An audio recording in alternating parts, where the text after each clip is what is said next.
صدیق اکبر رضی اللہ تعالیٰ عنہ نے فرمایا کہ زبان سے بڑھ کر کے کوئی چیز ایسی نہیں جس کو بہت زمانے تک جیل میں رکھا جائے، بہت زمانے تک قید میں رکھا جائے۔ علامہ ابن جوزی رحمۃ اللہ علیہ لکھتے ہیں کہ لوگ زناکاری سے بچ سکتے ہیں، سود خوری سے بچ سکتے ہیں، لیکن زبان کو قابو میں نہیں رکھ سکتے۔ کبھی لوگوں کی عزتیں تار تار کرتے ہیں، کبھی کسی کو گالی دیتے ہیں، کبھی کسی کو برا بھلا کہتے ہیں، کہیں کوئی کمنٹ کر دیتے ہیں۔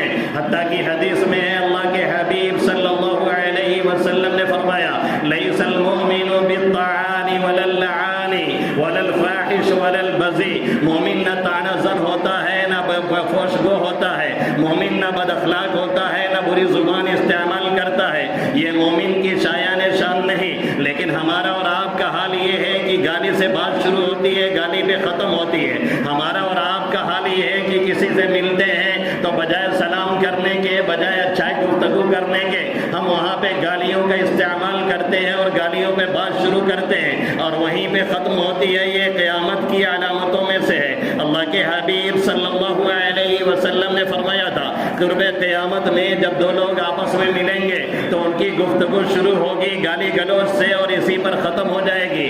یہ ہمارا اور آپ کا حال ہے۔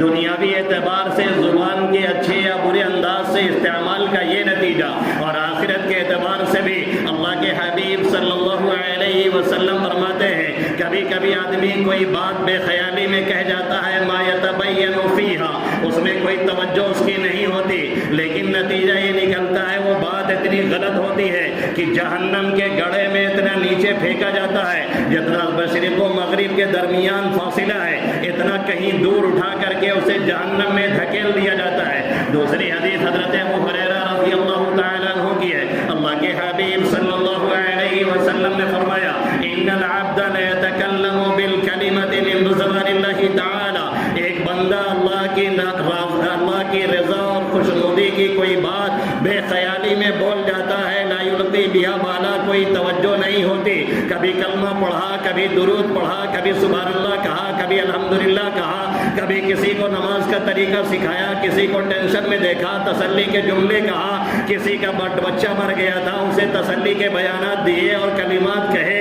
اس کی وجہ سے اسے راحت ملی، کسی کو دیکھا غلط نماز پڑھ رہا ہے اس کی نماز دو جملے بول کر کے صحیح کروا دی۔ اللہ کے حبیب صلی اللہ علیہ وسلم فرماتے ہیں ان العبد لیتکلم بالکلمۃ من رضوان اللہ تعالی، انسان بے خیالی میں، بے دھیانی میں اللہ کی رضا کا کوئی جملہ بول جاتا ہے، اس کی طرف کوئی توجہ نہیں ہوتی، لیکن اس کی برکت سے اللہ اسے جنت میں اعلیٰ مقام عطا فرماتا ہے۔ اور دوسرا آگے فرمایا کہ ایک انسان اللہ کی ناراضگی کا کوئی جملہ بے خیالی میں بول جاتا ہے، غلط جملہ، کفریہ جملہ اس کی زبان سے بے خیالی میں نکلا، نتیجہ یہ نکلتا ہے اس کی وجہ سے جہنم کے نچلے گڑھے میں اللہ اسے ڈال دیتا ہے اور ڈھکیل دیتا ہے۔ اس لیے بہت سوچ سمجھ کے بولنا چاہیے۔ عربی کا ایک شاعر کہتا ہے احفظ لسانک ایھا الانسان لا یلدغنک فانہ ثعبان، اے انسان اپنی زبان کی حفاظت کر، تجھے وہ ڈنک نہ مارنے پائے، اس لیے کہ وہ ایک خطرناک اژدہا ہے۔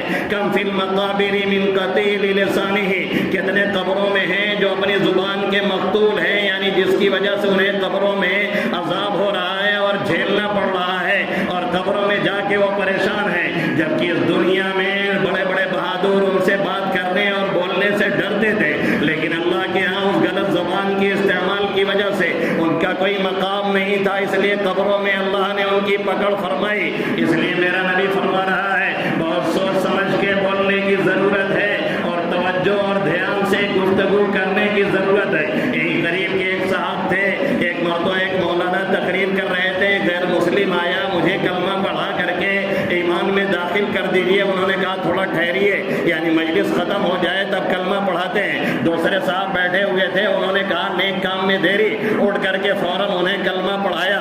انتقال کے بعد جنہوں نے کہا تھا نیک کام میں دیری، کسی نے خواب میں دیکھا، پوچھا کیا ہوا، کہا اللہ نے بخش دیا اور معاف کر دیا۔ پوچھا کیسے، کہا وہی جو میں نے جلدی میں کہہ دیا تھا اٹھ کر کے نیک کام میں دیری، اور میں نے انہیں کلمہ پڑھا دیا تھا۔ اللہ رب العزت کو یہ جملہ اور یہ ادا اتنی پسند آئی کہ اس کے ذریعے سے میری بخشش ہو گئی۔ اس لیے دیکھیں کہ کیا گفتگو کر رہے ہیں اور کیسے کر رہے ہیں اور کس کے ساتھ کر رہے ہیں اور کہاں پہ کر رہے ہیں۔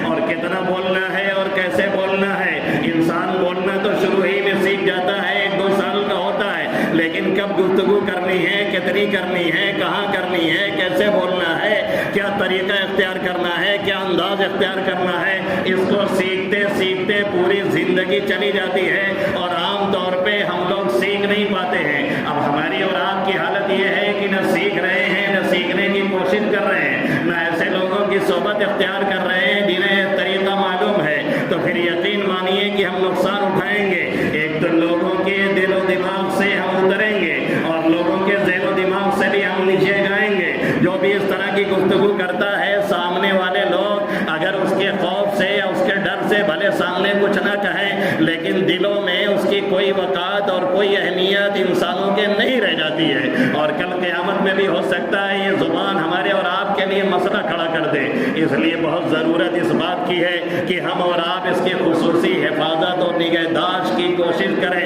عجوبہ یہ ہے کہ جانور کی زبان بڑی لمبی ہوتی ہے لیکن وہ گفتگو نہیں کر پاتا ہے، اور انسان کی زبان بڑی چھوٹی ہے لیکن وہ بولنے سے باز نہیں رہتا ہے. اسی لیے علماء نے لکھا ہے جرمہ صغیر و جرمہ کبیر. یہ زبان کا جسم اور یہ اس کا جرم اور اس کا حجم بڑا چھوٹا ہے لیکن اس کا جرم بڑا تگڑا ہے. یہ تھوڑا سا بول کر کے اندر چلی جاتی ہے، باقی کبھی ہڈی ٹوٹتی ہے، کبھی سر پھٹتا ہے، کبھی پیر ٹوٹتا ہے، کبھی کچھ ہوتا ہے اور زبان کو کچھ نہیں ہوتا. اس لیے بہت سنبھال کر کے رکھا جائے اور اس کی حفاظت کی جائے اور گفتگو کا طریقہ سیکھا جائے. اللہ رب العزت، یہ بیان میں نے اپنے لیے کیا تھا، اگر آپ کا بھی فائدہ ہو تو بڑا اچھا ہے. اللہ سب سے پہلے مجھے اور آپ سبھی حضرات کو اس پر عمل کی توفیق نصیب فرمائے. آمین یا رب العالمین. وما علینا الا البلاغ المبین.